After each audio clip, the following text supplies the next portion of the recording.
Hello, and welcome to Joline Knits A Lot. This is my show about knitting and other crafts that I've been getting up to. Hi, how are you? It's hot here again. I live in Edmonton, which is in Western Canada. We have just gotten out from under the heat dome, and we have some more hot weather, hot for us anyway, coming up. So I have pulled out my outline tank again.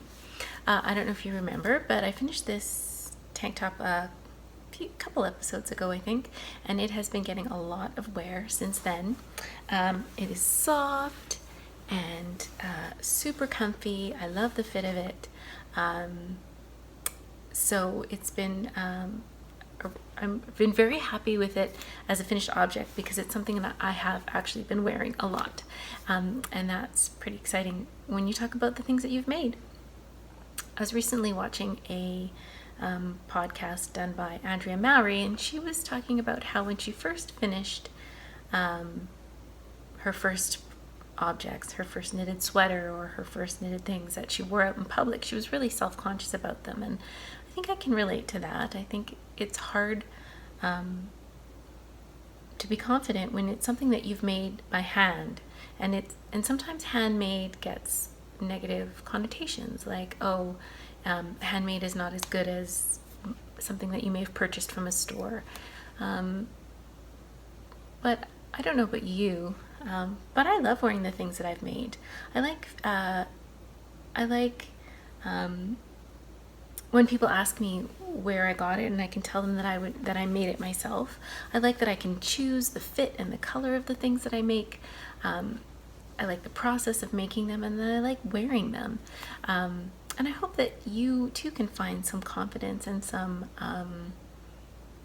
sort of like an inner, I don't know, smile whenever you wear the things that you've made, because you know the work that's gone into them, and you know the thought and the time, and you can appreciate them so much more. Anyway, I'm wearing an outline tank today because it's going to be 31 degrees and sunny, and I'm really loving it. What have you been up to? Have you been knitting? Do you craft in the summer? I do, although I find that the things that I choose to make sometimes change. I may opt for lighter weight things, but I do have some knitting plans that I'd like to share with you. But let me show you something that I've actually finished in the last couple of weeks. I took last week off from podcasting because we were having some work done around the house, and it was a little bit crazy here. There were really loud nail guns, there was paint, there was a puppy who wanted to get into everything that we had to entertain. So I'm sorry, I'm a week later than I normally would like to be, but that allows me to show you something that I finished. This knit was completely addictive for me from the get-go. It's the Nightshift Shawl, and it's by a pattern by Andrea Mowry. This pattern came out years ago, I think, a few years ago, and I've always sort of had it in the back of my head that I would like to make it. And then finally this spring I was like, you know what, I'm gonna do it. I decided that I was going to use up odd bits of some dyed in the wool, which is a yarn dyed and spun by Spin Cycle. It's a very precious yarn for a couple of reasons. It's not an inexpensive yarn, and so I have used it in a number of projects in the past, things like hats or maybe the yoke of sweaters, and I've been left with a fair amount of yarn left over, and I didn't want to waste it. It was too precious to just either get rid of or to not hold on to for something special. And so I came up with the idea of doing a somewhat scrappy Nightshift shawl out of dyed in the wool. The pattern is written for Dream State, which is the worsted weight version of their yarn, but I'm really happy with how this turned out. Let me show you. Now I literally bound this off the day before yesterday, and I haven't had a chance to block it, so So you will see it again once it's been blocked and had its glamour shots. But for now, this is how it looks. So you start at a narrow tip, and this is a triangle that grows wider and wider, and then you bind off. So I started with some of the balls that I had that were the smallest because again, I didn't want to waste anything. So you can see I started out down here, and it grows and it grows, and there's sections of slip stitches. So there's slip stitches, and each section has several rows of one slip stitch and then several rows of two slip stitches. And so you can see here's another repeat, here's another repeat. And my effort, my thoughts with this yarn was that I wanted to sort of incorporate a lot of different tones so that it would be something that I could wear with a lot of things. And then as I was choosing colors, I tried to have the colors sort of melt from one to the other. I was more successful in some places than others. And in some places the shawl doesn't have as much contrast as in others, and I'm okay with that. I was kind of purposeful in trying to get some of this berried colored pinky berries to end up around where my face is when I wear the shawl. And then I had a very strong blue section. And as I continued to work through the yarn, the yarn that I had, I tried to save some of the larger remnants for further down the triangle because I knew that those sections would need more yarn. It would be wider. And then some sort of moody tonal browns, and then there's like a pop of crazy color at the end. This was a skein of Truth Bomb. It's a yarn that I used to make the Flicker and Flame hat. Maybe I'll try and remember to put a picture here. It was a colorwork hat that I made earlier in the year, and I had a lot left over, so I threw that in at the end. So this big behemoth is my Nightshift shawl. And you know, this is a difficult project to sort of plan in advance. It's not like you can sort of really predict what's going to happen with the yarns because they're so shape-shifty and color changing. And that's part of the beauty of this pattern. But I'm really happy with how it turned out. My older daughter said it's kind of gypsy looking. I was like, okay, whatever. But this is probably how I will wear it, something like this. And so I tried hard to get this berry stuff close to my face, which, you know, if I manipulate it, it kind of does. And then there's these really nice blues and some more sort of neutrally kind of colors. I think this is something that I'm going to reach for a lot. I think that I'll be wearing it a lot in the fall and in the winter, just as something to throw on over a t-shirt or a sweater or under a jacket. And I'm really happy with it, and I'm hoping that I'm going to be even happier with it after I block it out and it grows a bit. Ta-da! Oh, I'm quite happy with that. This is a project that I've been wanting to make for a number of years, and I almost knit entirely on this in the last couple weeks. So it's the only finished objects that I have to share with you. But I do have some other little things that I've been either working on or getting ready to cast on. So let's talk about some works in progress. The next work in progress, I guess, is something, it surprised me perhaps as much as it will surprise you. Once school was out, my younger daughter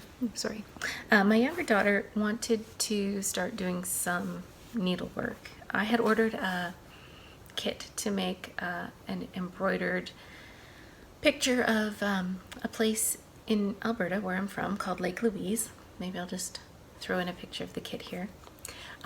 So I ordered this for myself to work on, and she took it over as a project for herself, and she's worked on it a little bits here and there. I sort of wonder if maybe at some point she will just forget about it and I will take it over again. But as she was starting to learn how to do or to work this embroidery kit, I decided to pick up something that I have had lying around for quite some time. It's not embroidery, but it's cross stitch, and so we were working on our projects together. This little cross stitch project is by Junebug and Darlin. I picked it up at the Fiber Nook recently, and it is just a little cross stitch kit. I'm nearly done. I have a bit more of the green to go, and then there's a bit of a white outline. But I've really enjoyed picking this up again. I haven't cross-stitched in years, like years and years. I think I did some cross-stitch Christmas ornaments when I was first married. But other than that, I really haven't done much in terms of cross-stitch. And it's been really, really fun to get back into it, to do something different. And I'm not sure that picking something with a black background was the best choice as a first sort of foray back into cross stitch, but you know what, in the end I've really, really enjoyed it. This says Be Bold, and I think that I'm going to I'm planning at some point, I would like to have a place in my home where I can hang a bunch of little projects like this. The yarn balls project that I did sort of much earlier in 2021, I'd like to hang that with this, and possibly the mountain picture that I just showed you. And also I'd like to hang up, I think, the rug hooking project that I did at the Edmonton Fiber Frolic. So I'm sort of getting into stitching, I guess, a little bit. And earlier this week I was inspired to order a couple more kits. So it could be that cross stitching is something that becomes a bit of a makes occasional appearances on the podcast. I've really, really enjoyed it. This kit comes with a lot of thread. They gave me whole skeins of the thread, and I certainly won't need that much. But my daughters have been talking about making friendship bracelets, so I think that the thread may be going to that sort of project, which is fine. I certainly don't need a lot of extra thread lying around. And I like buying kits because it just has everything that you need. You don't have to worry about it. This kit comes with some, I think, cotton and felt. Says it's batting for framing and felt for backing, with instructions on how to complete the project so that it can be finished, so that it can be hung on the wall. This is what the kit looks like. And Fiber Nook carries quite a few of the Junebug and Darling kits, although they are available at a lot of different crafting stores and online. This is the first time I've used one of Junebug and Darling's kits, and I have to say they're great. It's great. It had everything I needed. It comes with a little instruction booklet, instructions for stitching. This little booklet I will be keeping because it's not specific to this pattern, but it has a lot of instructions on how to make stitches, lots of hand drawings, how to do different stitches. So there's several different stitches that they include. They talk about half stitches and quarter stitches and 3/4 stitches. And then there's some very good instructions on how to finish your piece. There's just some drawings that give you an idea of how to finish it so that you'll be really happy with the end product. So while I haven't finished this project, I'd be happy to let you know what I think when I've finished it and worked through all of the instructions for completing it. But so far I've been really happy with their kits, and again I'll let you know what I think when I'm all finished, which hopefully will be by the time I see you next. So I have been doing some stitching, and I also wanted to show you a little something that I picked up. This is by a local to me maker. They're called Studio Britta, and I have not to hand, but I have one of her sock bags and I love it. It's a great little sack. It's got some machine embroidery on it. And this is a little like needle minder sort of book, I guess.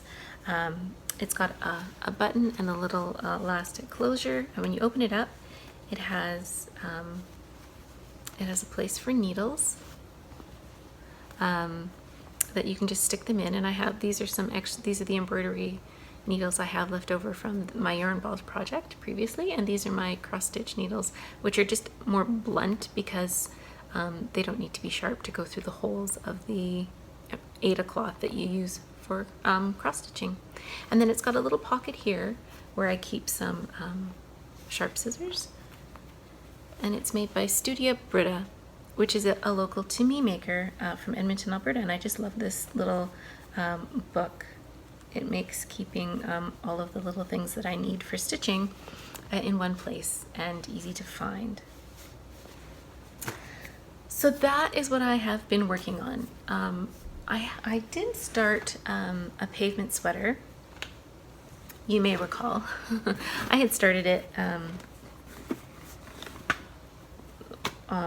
before my last episode that I showed you, and I really haven't worked on it very much, sadly. But once I finished my shawl, I picked it up again, and I've just been, as you can see, it looks very much the same as it did last time, sadly. Very much at the beginning stages. But this is something that I think I'll be wearing in the fall, or perhaps, I guess, in cooler summer evenings.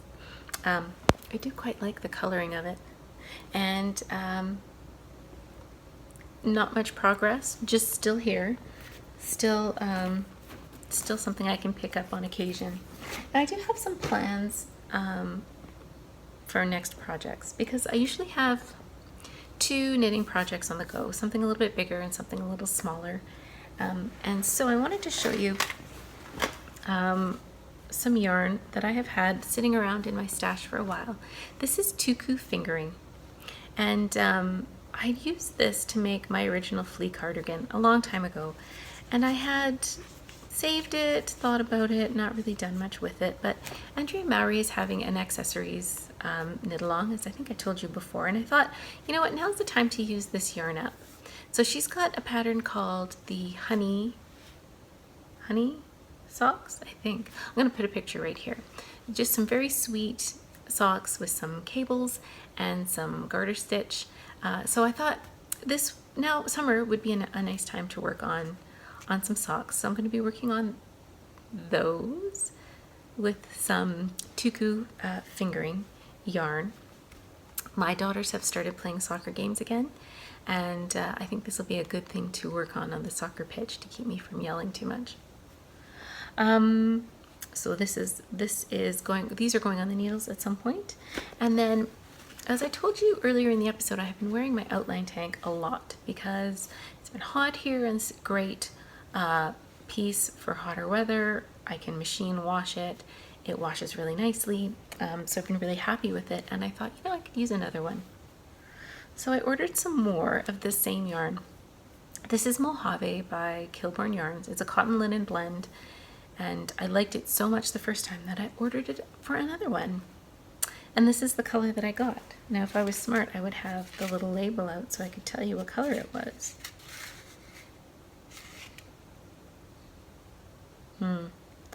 Mauve, color 950. I have found that I have a tendency to knit myself summer tops in grays or dark blues, like the Cozy Classic Light sweater that I finished the last time. And I thought, you know, it's time to branch out a little bit and be a little brave in terms of my summer coloring. So given that we're having more hot weather coming up, I picked up some more of the Mojave, and I'm going to be making another outline tank. So that will be fun. I look forward to starting that, and some socks, and working on my pavement, and finishing up my cross stitch. And I seem to have a very inflated idea of how much craft time I have available to me. I do have some time up coming up, which I'm looking forward to. We don't really have any plans to go anywhere. I think we'll be sticking close to home and just relaxing a little bit. And honestly, I don't know about you, but I could use some downtime where I don't have as many things on my plate, as many balls in the air. Just need some time to catch my breath and find some stillness. So that's all I have to share with you today. It was a short and sweet episode. Not all of them will be like this, but I was so monogamously knitting on this beautiful shawl and enjoying the whole way. I can't recommend this pattern enough. I heard recently that Andrea Mowry plans on making a shifty cardigan, so that might be something to look out for. This shawl and others in this shifty sort of collection use slip stitches and not stranded color work. So if you're new to working color work and you're interested in a project like this, the shawl, or she's got a cowl also, which is very popular and very wearable. She also has a hat in this same collection. So if you're interested in trying that, I would recommend it for beginner color work, because you're only ever carrying one color at a time and you're slipping stitches. So it's not quite the same as working stranded color work, but you get a beautiful effect, and it's a nice way to sort of incorporate color into your knitting. I hope that in the next couple of weeks you find some stillness and some moments of peace, some moments of lightness, and some time to work on the things that bring you joy and fill your cup. I know I plan on knitting a lot. Thanks for joining me today. Bye.